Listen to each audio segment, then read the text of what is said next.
Абдулла Тукай бала белән күбәләк.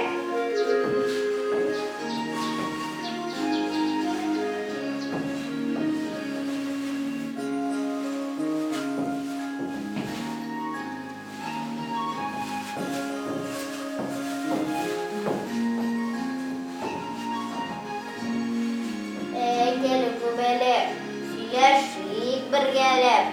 Бу кадәр күп эшем